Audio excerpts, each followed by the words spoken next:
Bonsoir tout le monde.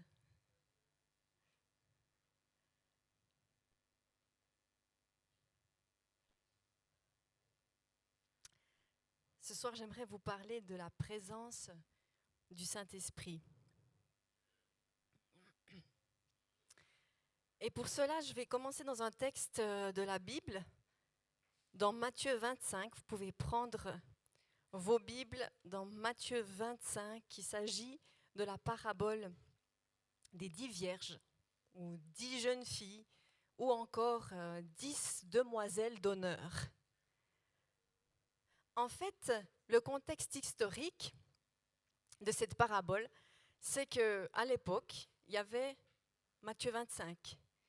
Il y avait une procession nocturne qui accompagnait le marié jusqu'à la demeure des parents de la mariée. Et ensuite, ce cortège se rendait à la salle des noces. Et des jeunes filles, des demoiselles d'honneur, étaient invitées à accompagner le marié jusqu'à cette salle des noces où elles-mêmes étaient conviées pour la fête. Et voilà qu'elles amenaient, qu'elles accompagnaient l'époux avec des lanternes, des lampes. Alors, lisons ces quelques versets. Matthieu 25. Ce jour-là, il en sera du royaume des cieux comme de 10 jeunes filles qui prirent leurs lampes et s'en allèrent à la rencontre du marié.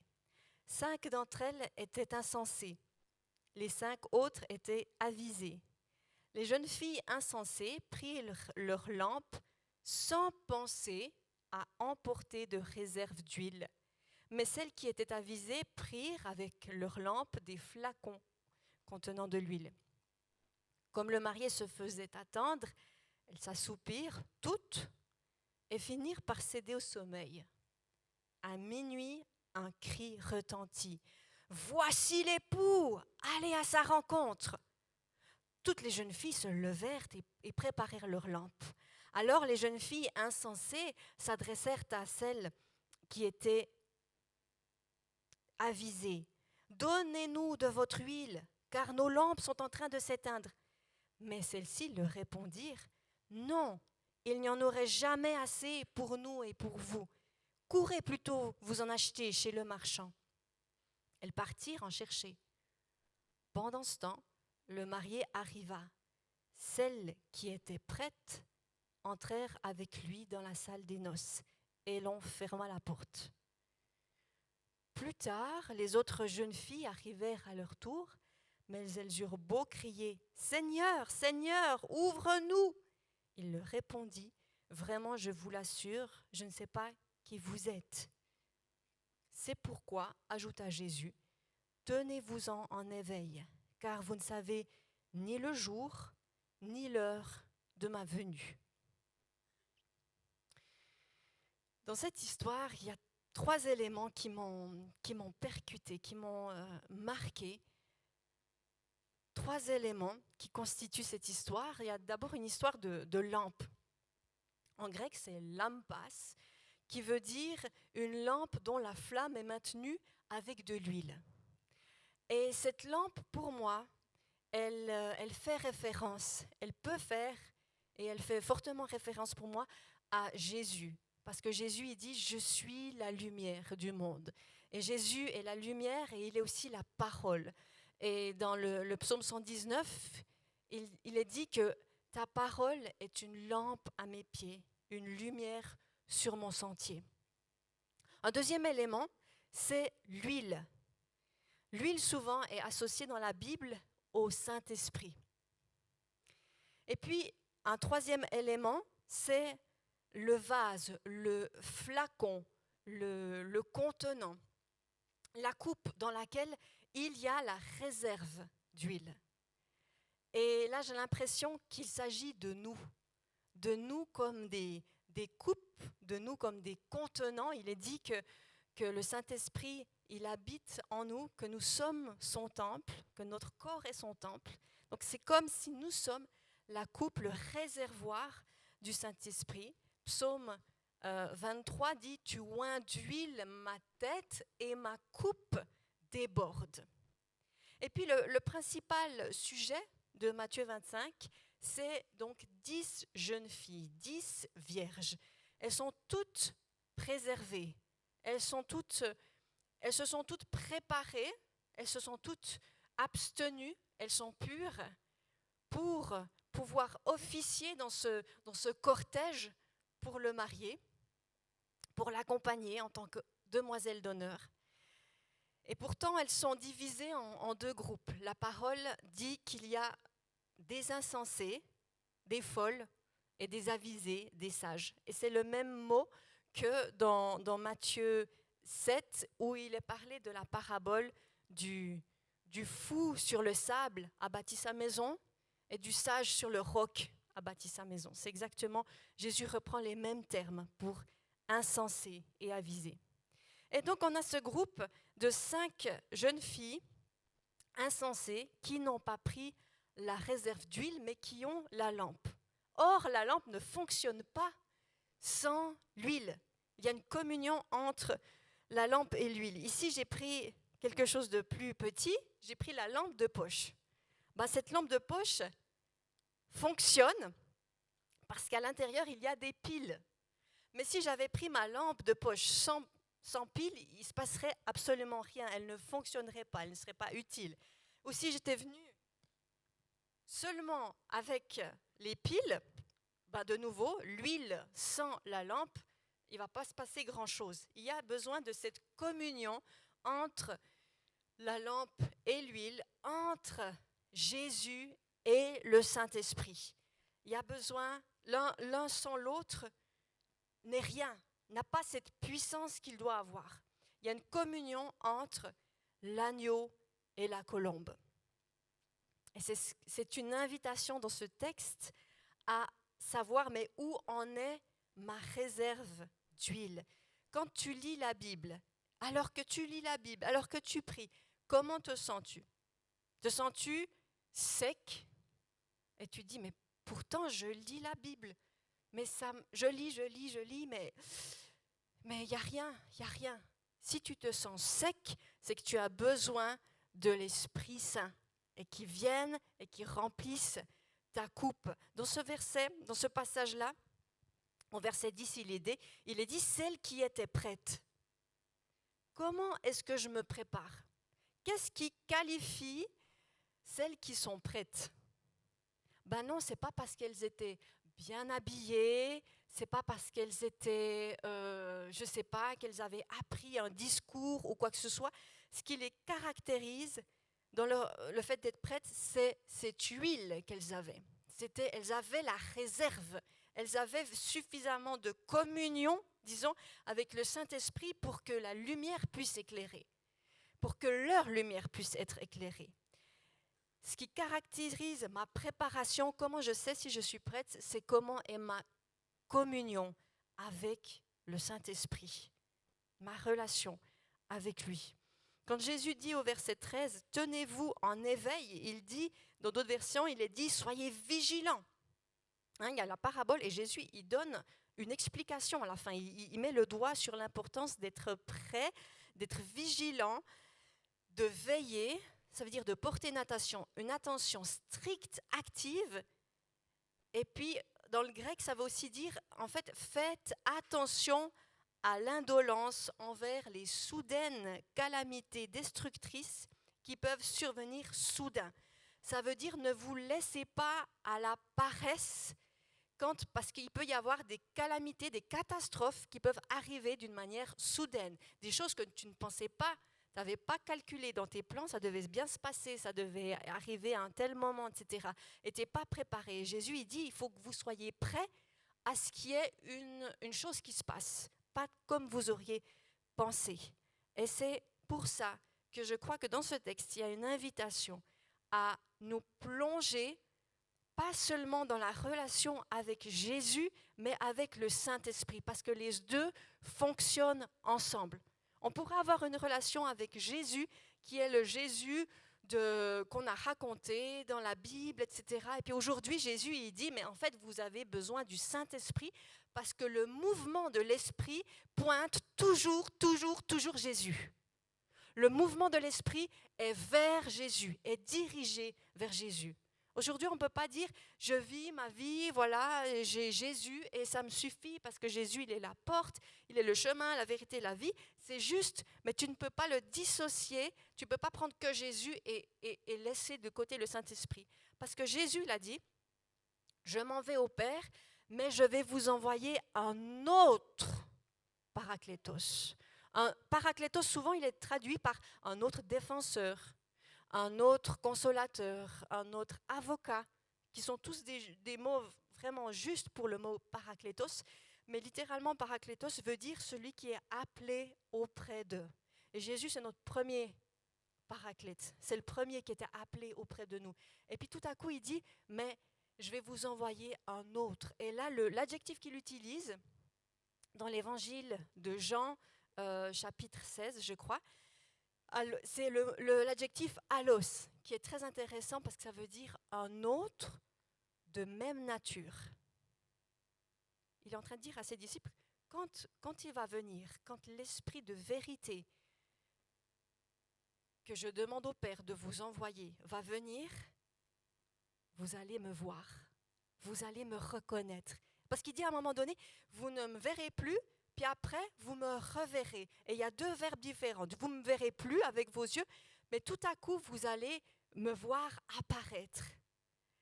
Et en fait, c'est parce que le Saint-Esprit, il porte exactement il porte la nature de Jésus. Il est l'Esprit de Jésus. Donc, Jésus n'a pas dit, c'est bon, on reste ensemble, je ne serai plus là, mais je serai quand même là, quelque part dans vos cœurs ou vos pensées. Non, il dit, il y a vraiment un esprit, un pneuma, un souffle qui va venir sur vous, et c'est lui qui va vous guider, c'est lui qui va vous conseiller, c'est lui qui va vous annoncer tout ce qui va arriver, c'est lui qui va vous témoigner de moi, et vous serez mes témoins. Donc si Jésus il met l'accent sur le fait qu'il faut s'attacher à cet esprit Saint qui va venir, l'esprit de vérité, c'est qu'on en a besoin. Et c'est très intéressant en fait de lire les chapitres 14, 15 et 16 de l'évangile de Jean, parce que c'est un petit peu comme un trio. Je vous encourage à les lire ensemble, ces trois, parce qu'ils vous révèlent, en tout cas ils m'ont révélé, qui est le Saint-Esprit, sa personne. Et donc c'est tout ça Jésus qui enseigne et il nous enseigne Jésus, qu'est-ce que l'œuvre du Saint-Esprit, qu'est-ce qu'il va faire.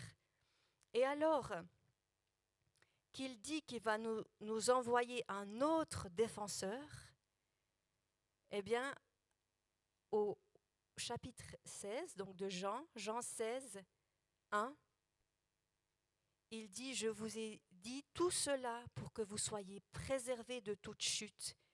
Il parle à ses disciples, car on vous exclura des synagogues et même l'heure vient où tous ceux qui vous mettront à mort s'imagineront rendre un culte à Dieu.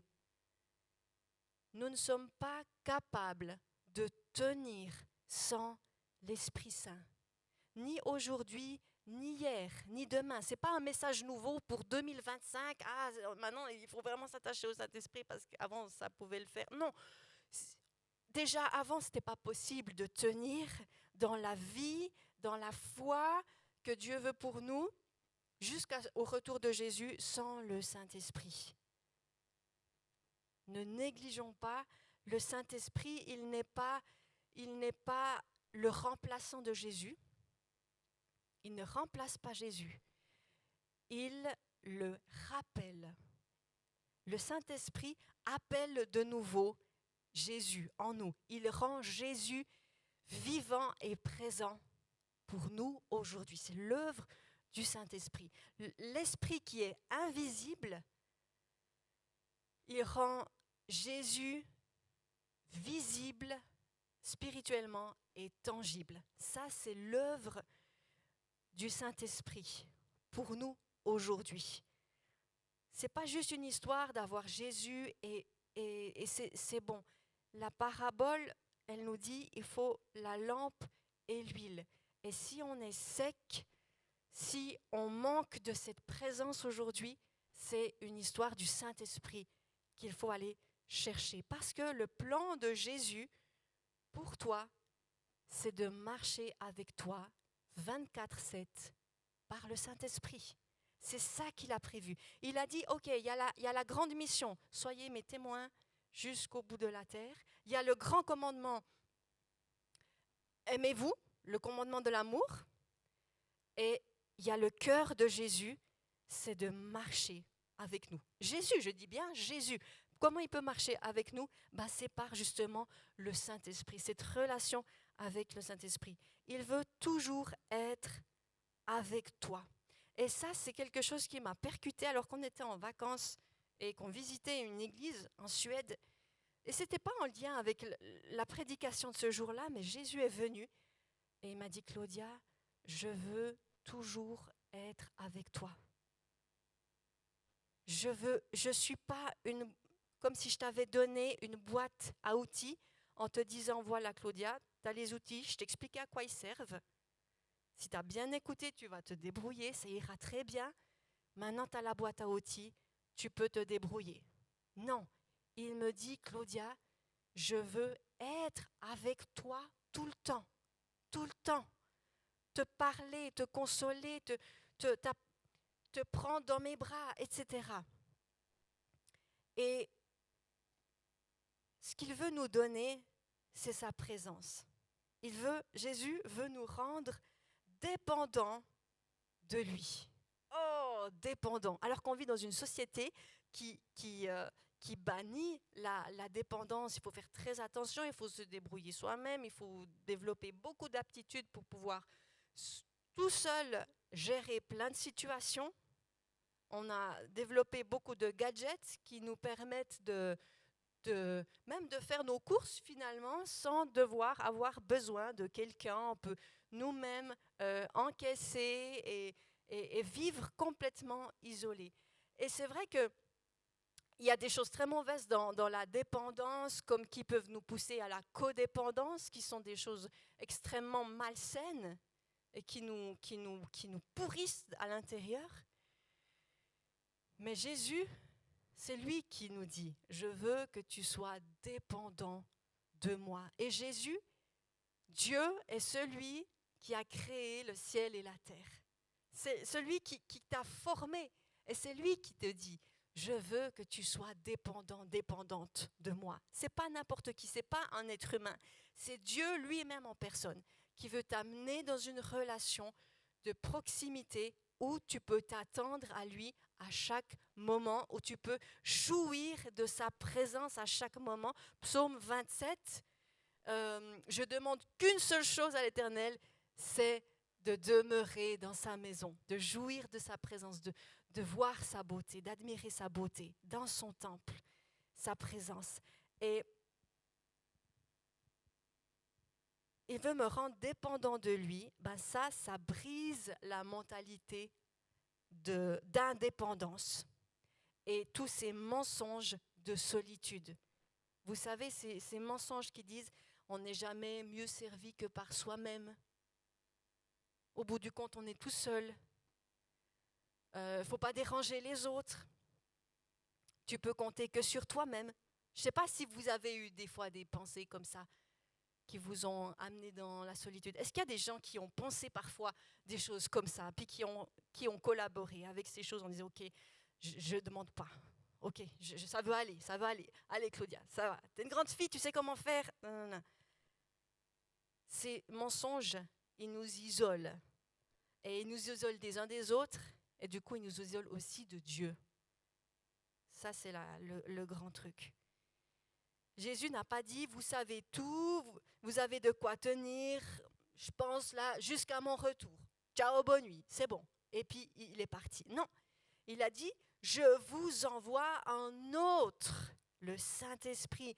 Il a dit, je suis avec vous tous les jours jusqu'à la fin du monde. Comment c'est possible que Jésus soit là jusqu'à la fin du monde? Il vient de faire ses adieux. Il vient de faire ses adieux aux disciples et puis c'est l'ascension, il monte. Alors s'il dit qu'il est avec nous tous les jours, c'est parce qu'il nous offre sa présence par le Saint-Esprit. Et sans le Saint-Esprit, on ne va pas goûter à tout ce que Jésus nous a dit. Jean 10, 10, par exemple, la vie en abondance. Oui, Jésus, ta vie en abondance, on veut la vie en abondance. La vie en abondance, c'est la Zoé, ça veut dire c'est la vie spirituelle. Donc c'est la vie de l'esprit. Et pour avoir accès à la vie en abondance, c'est par le Saint-Esprit. C'est par le Saint-Esprit. Jésus disait aussi dans Jean donc 14, la première fois qu'il l'annonce, je demanderai, 14, verset 16, pour les notes, je demanderai au Père de vous donner un autre défenseur de sa cause, afin qu'il reste pour toujours avec vous. Waouh, la présence de Jésus, elle est manifeste dans le Saint-Esprit, avec qui je peux avoir une relation aujourd'hui. Le Saint-Esprit n'est pas une méthode dont on se sert, mais une personne que l'on sert. Merci Pierre. Je recite ce que tu nous as dit il y a 2 semaines. Le Saint-Esprit n'est pas une méthode dont on se sert, mais une personne que l'on sert. Ce n'est pas le 3e Dieu, ce n'est pas, comme je disais avant, le remplaçant. Il est Dieu. Il est celui dont on a besoin, celui avec qui on a une relation, celui qui active, qui nous rend Jésus présent et vivant aujourd'hui.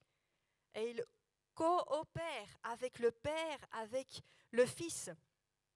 Jésus a dit, c'est le Saint-Esprit qui va vous rappeler les paroles que je vous ai dites.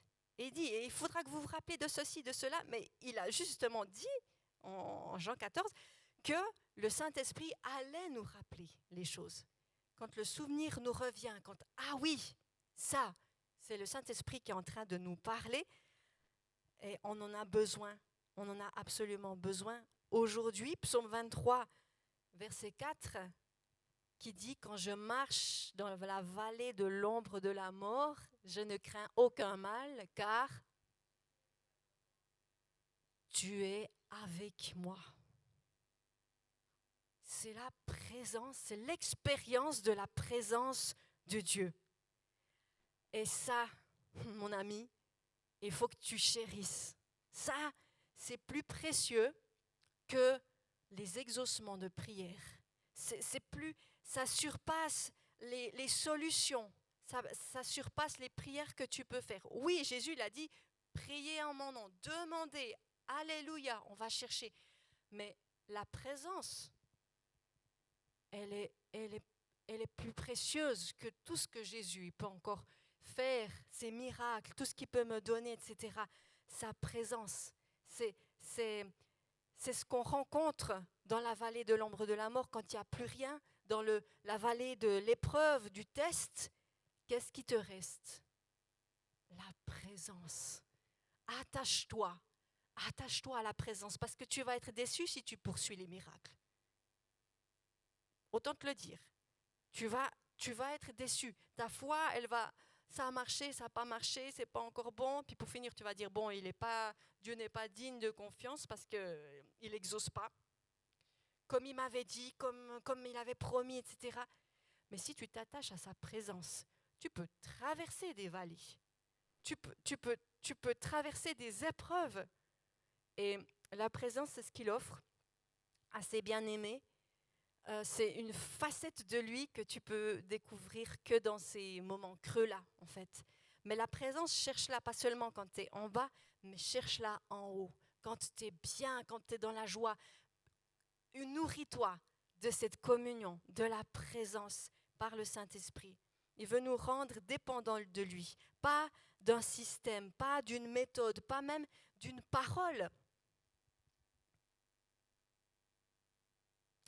Attention de ne pas attacher nos cœurs au miracle ou bien à la réponse dont j'ai besoin. Je disais avant, les amis de Daniel dans la fournaise, alors qu'ils étaient prêts à être jetés dans la fournaise, ils ont dit au roi Nabucodonosor, ben non, on va pas s'incliner devant tes dieux, et puis on va demander à notre Dieu de nous délivrer, mais même s'il ne nous délivre pas, on ne va pas s'agenouiller devant tes yeux, devant tes dieux et devant cette statue que tu as faite. C'est-à-dire qu'ils étaient suffisamment attachés à la présence d'Élohim, d'Adonai, pour ne pas chercher un miracle à ce moment-là. Mais ils étaient dans la présence. Et Ésaïe, avant le livre de Daniel, il a dit, donc c'est Dieu qui parle par la bouche du prophète, dans Ésaïe 43, 2, quand tu passeras par les eaux, je serai avec toi. La présence. Quand tu traverseras les fleuves, ils ne te submergeront pas. Quand tu marcheras dans le feu, il ne te fera pas de mal, tu ne seras pas brûlé, parce que je suis ton Dieu. Je suis, c'est la présence, c'est le être de Dieu. Je suis ton Dieu, je suis ton sauveur. Attachons-nous, les amis, attachons-nous à la présence de Jésus, par le Saint-Esprit, qui est vécu par le Saint-Esprit. La parole dans Lamentation 3,23 dit que les bontés de l'Éternel se renouvellent chaque matin. Vous êtes-vous jamais demandé pourquoi les bontés de l'Éternel se renouvellent chaque matin? Pourquoi chaque matin elles se renouvellent, elles sont fraîches? Puis pourquoi il ne fait pas ça plutôt une fois par semaine, par un bon culte, ou bien parce que Dieu est bon chaque jour? Amen. Oui?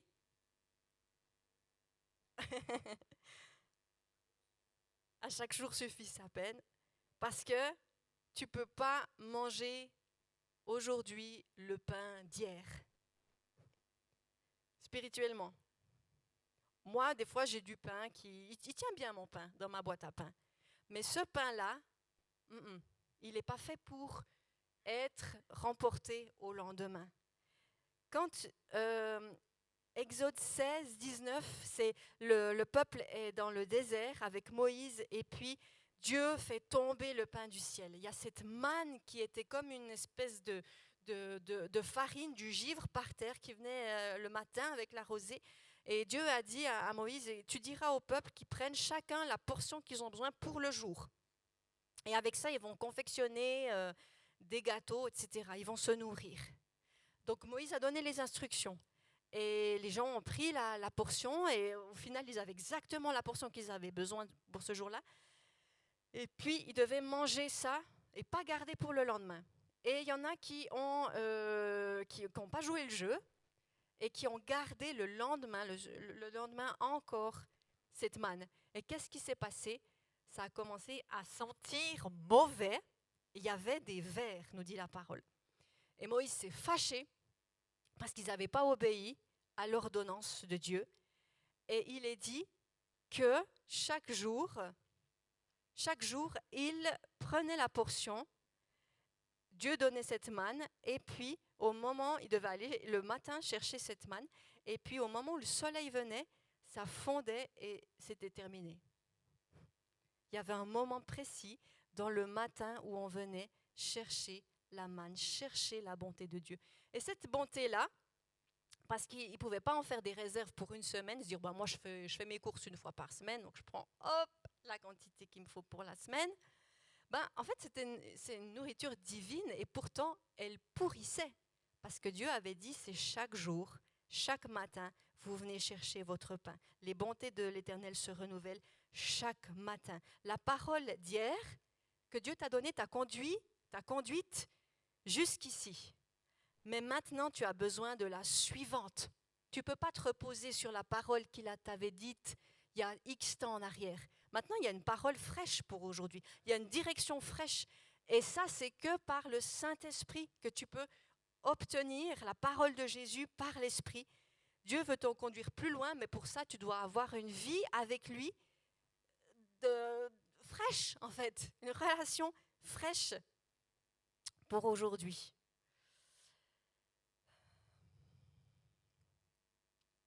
Les 5 vierges insensées ont été triées. Jésus dit dans Matthieu 22, 14 qu'il y a beaucoup d'appelés, mais peu d'élus. C'est une histoire de test.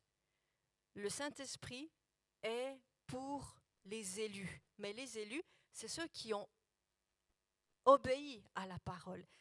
Jésus, il dit, celui qui m'aime obéit à ma parole, à mon logos, à mon commandement, à ce que je dis en fait, le mets en pratique.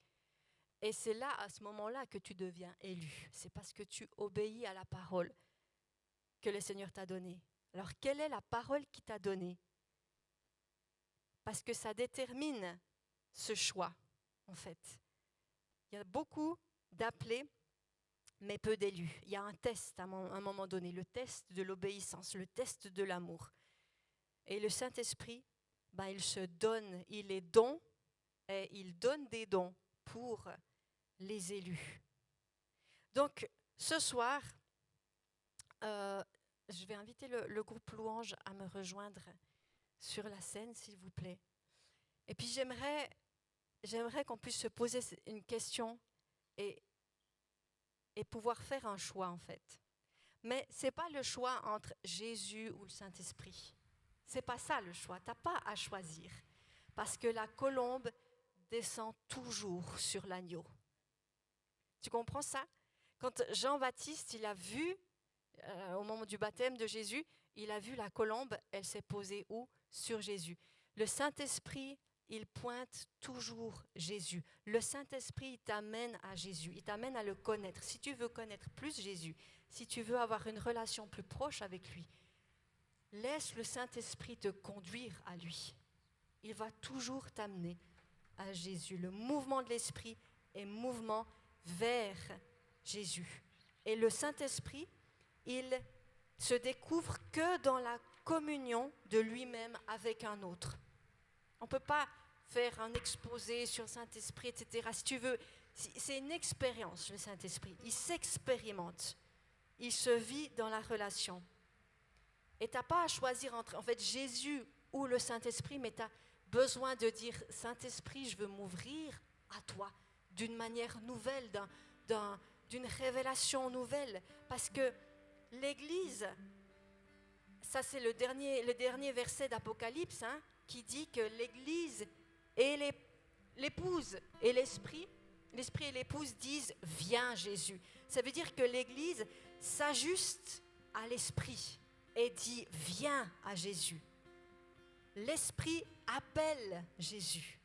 Et quand tu as le Saint-Esprit, tout le long du jour, l'Esprit suscite tendrement, doucement, affectueusement en nous une orientation vers le Christ, en ne cessant de dire à Jésus, viens, viens Jésus. Ça, c'est le Saint-Esprit qui t'amène à appeler Jésus, à aimer Jésus, à voir Jésus dans toute sa présence, dans toute sa gloire, dans toute sa vie. C'est par le Saint-Esprit. Alors, on ne veut pas lire la Bible comme si c'était un livre écrit par des philosophes ou des gens très intelligents ou très illuminés. La Bible, c'est la parole de Dieu. C'est un livre tout à fait différent que de tous les autres livres que tu peux avoir dans une bibliothèque. C'est la parole même de Dieu. C'est Dieu qui parle au travers de ces écrits-là. Et la lettre tu, la gramma tu, c'est ce mot-là, donc c'est traduit aussi par la loi, mais l'esprit vivifie. Et quand tu lis la Bible, tu as besoin de l'esprit pour la comprendre, pour rencontrer Jésus. Le Saint-Esprit, on en a besoin, vraiment besoin, pas pour l'utiliser comme une méthode, mais on en a besoin pour vivre toute l'abondance que Jésus veut nous donner. C'est par le Saint-Esprit. Alors ce soir, si tu dis, moi je veux ouvrir mon cœur au Saint-Esprit, ou je veux ouvrir plus mon cœur au Saint-Esprit parce qu'il y a des profondeurs encore inestimées, il est tellement grand, tellement large, tellement puissant le Saint-Esprit, que je veux t'inviter à te lever et pouvoir dire, Saint-Esprit, je t'accueille dans une nouvelle dimension de ta présence. Est-ce qu'il y a quelqu'un qui veut rencontrer le Saint-Esprit, qui veut se plonger dans cette communion avec ce merveilleux Saint-Esprit que Jésus l'a dit, il est avantageux pour vous que je m'en aille, parce que sinon vous n'aurez pas le Saint-Esprit. Il savait quel cadeau il allait nous donner. Et quand tu réponds oui au Saint-Esprit, en fait, tu es en train d'honorer le cadeau de Jésus. Et tu es en train d'entrer dans la vie en abondance que Jésus a pour toi. Seulement par le Saint-Esprit. Ni par force, ni par puissance, mais par le Saint-Esprit. Et tu ne vas jamais rendre jaloux Jésus. C'est un mensonge du diable, tu n'as pas à choisir. Oriente-toi sur le Saint-Esprit, il va te conduire, tu vas voir Jésus. Et je déclare que dans les jours qui viennent, tu vas avoir une vision bien plus large de Jésus, des révélations sur la croix, des révélations sur sa résurrection, sur son amour pour toi, alors que le Saint-Esprit t'emmène dans ses profondeurs, dans ses secrets que lui seul connaît. Laisse le Saint-Esprit, Dieu lui-même, être ton guide et te conduire dans la présence de Jésus. Est-ce qu'on peut dire ensemble, je t'accueille, Saint-Esprit, dans une dimension nouvelle de ta présence, plus grande que ce que j'ai connu jusqu'à présent. Jésus, baptise-moi d'Esprit Saint et de feu, et qu'on puisse chanter « Je te remets ma vie ». On va parler au Saint-Esprit, je te remets ma vie. Je te donne le contrôle de toutes choses. J'abandonne tout, je t'abandonne tout, sans regard en arrière. Pour la cause de ce monde, Saint-Esprit, brûle comme un feu en moi. Chantons ce chant pour le Saint-Esprit. Appelons l'Esprit. Appelons le Saint-Esprit. Sois le bienvenu, Saint-Esprit.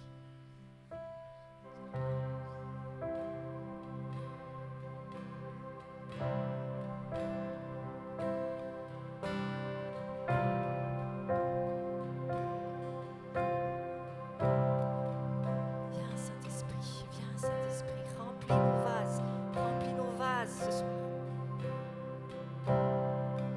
Je te remets ma vie, je te laisse le contrôle, je t'abandonne tout, sans regard en arrière. Je vis pour que ta gloire vienne sur la terre.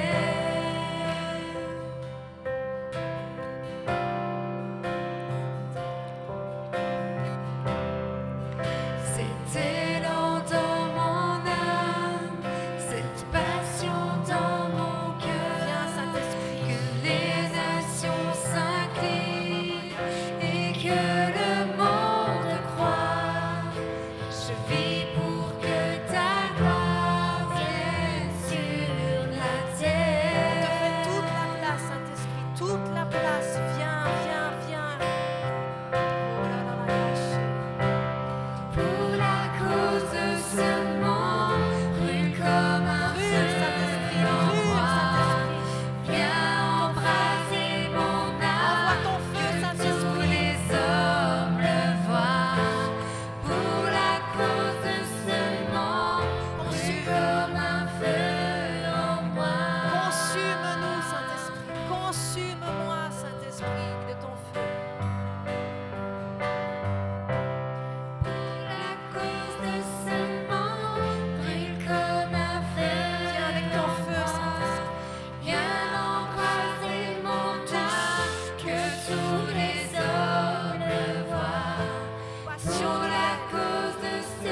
vie, de vérité. Merci pour qui tu es.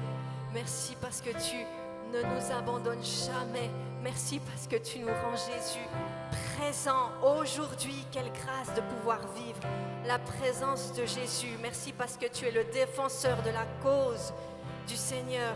Merci parce que tu te lèves. Merci pour la puissance que tu nous donnes. Merci pour l'onction que tu libères maintenant dans les cœurs. Je déclare que les cœurs ne manqueront pas de cette réserve d'huile, parce que tous les matins, tes bontés se renouvellent. Saint-Esprit, tous les matins, tu libères cette parole, ce pain frais venu du ciel. Oh Seigneur, on veut te faire toute la place. Seigneur, Esprit Saint, on veut aimer ta présence et être conscient de ta présence. Cette semaine commence peut-être à plus. Si tu as eu l'habitude de parler beaucoup à Jésus ou peut-être à Dieu le Père, parle un peu au Saint-Esprit. Dire Saint-Esprit, j'aime ta présence. Merci parce que tu es le don de Dieu pour moi aujourd'hui. Merci parce que je peux tout affronter, tout accomplir avec toi. Saint-Esprit, j'aime ta présence. Saint-Esprit, je veux être attentif à tes émotions, moi, à ta voix, parce que l'Esprit, c'est la voix. Jésus, c'est la parole, c'est le Verbe. Et l'Esprit, il a juste la parole dans ton cœur. C'est la voix qui parle dans ton cœur. Donc, ouvre-toi. C'est pas une histoire, c'est pas une option d'église pentecôtiste ou charismatique, le Saint-Esprit. C'est Dieu lui-même. C'est Dieu lui-même qui vient à nous et qui nous parle et qui nous conduit. Merci pour ta direction. Merci pour ton leadership, Saint-Esprit. Merci. On te fait toute la place. Alléluia. Je sentais vraiment dans mon cœur que je dois encore faire quelque chose qui pourrait mettre peut-être mal à l'aise certaines personnes dans la communauté. Tu accueilles tout l'enseignement de ce que Claudia, tout ce qu'elle a dit. Et puis que si on a eu une vie plutôt centrée sur Jésus, puis qu'on a mis toujours un peu l'esprit de côté, bien le danger là-dedans, c'est que tu t'es fait ta propre image de qui est Jésus. Et tout d'un coup, Jésus est devenu une idole. Tu t'es fait une propre image de qui est Jésus. Quand on se fait une image propre de qui est Jésus, ça amène la division dans la communauté et dans l'Église. Parce que l'Esprit de Dieu, il unit. On a vu à la Pentecôte que tout d'un coup, l'Esprit Saint, il est descendu sur les disciples et ça a amené de l'unité dans tout le corps, de toutes les personnes qui étaient présentes dans ce moment, ça a amené de l'unité. Et une chose qu'on doit faire, si on a vécu une vie centrée que sur Jésus, puis que l'Esprit de Dieu l'a mis de côté, et bien à un moment donné, il y a vraiment comme une image, il y a une chose que l'Esprit Saint doit briser. Et puis tu dois faire un mouvement, tu dois te détourner du Jésus que tu crois qu'il est, et tu dois te tourner vers l'Esprit pour que lui t'amène vers le Jésus ressuscité. Mais il y a vraiment un besoin de se détourner du Jésus l'image que tu as, puis de, ok, j'accueille réellement l'Esprit. Et tu dois avoir confiance que c'est le Saint-Esprit qui t'amènera vers, j'ai envie de dire, le vrai Jésus. Vers le vrai Jésus. Alléluia. Je prends autorité maintenant dans le nom de Jésus contre tous les mensonges qui s'élèvent contre la connaissance du Christ. Je les renverse maintenant dans le nom de Jésus. Et j'amène toute pensée captive à l'obéissance de la foi. Dans le nom de Jésus. Alléluia. Gloire à toi, Seigneur. Gloire à toi, Seigneur. Et nous nous tournons vers toi, Saint-Esprit. Nous nous tournons vers toi, Saint-Esprit. Et nous prions que tu nous amènes et que tu nous révèles les paroles du Christ. Les paroles que tu as entendues. Jésus va dire, je finis encore avec ça. J'aime la parole de Dieu, j'aime la Bible. C'est le premier moyen que Dieu utilise pour me parler et pour nous parler. Et Jésus, il dit, j'aimerais encore vous dire des choses, mais je ne peux pas. Mais quand lui viendra, l'Esprit de vérité, il vous conduira dans toute la vérité. Amen. Ça veut dire que dans la Bible, il y a des paroles, il n'y a pas tout. Il n'y a pas tout. C'est dans cette communion avec l'Esprit, tout d'un coup, il vient, puis nous révèle. Amen. Les choses qu'il a entendues dans le ciel, ici-bas, dans nos vies. La parole de Dieu, elle a un fondement, amen, un fondement dans ma vie.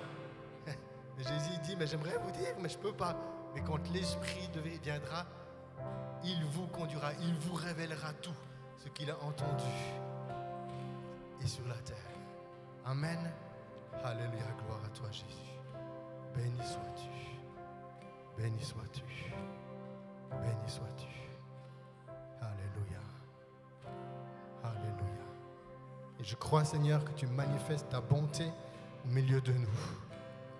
Ne courons pas après le miracle, mais tu manifestes ta bonté dans la vie de chacun. Il répond toujours à la fois. Quand tu crois, quand tu demandes, quand tu crois dans sa parole, il répond à la fois.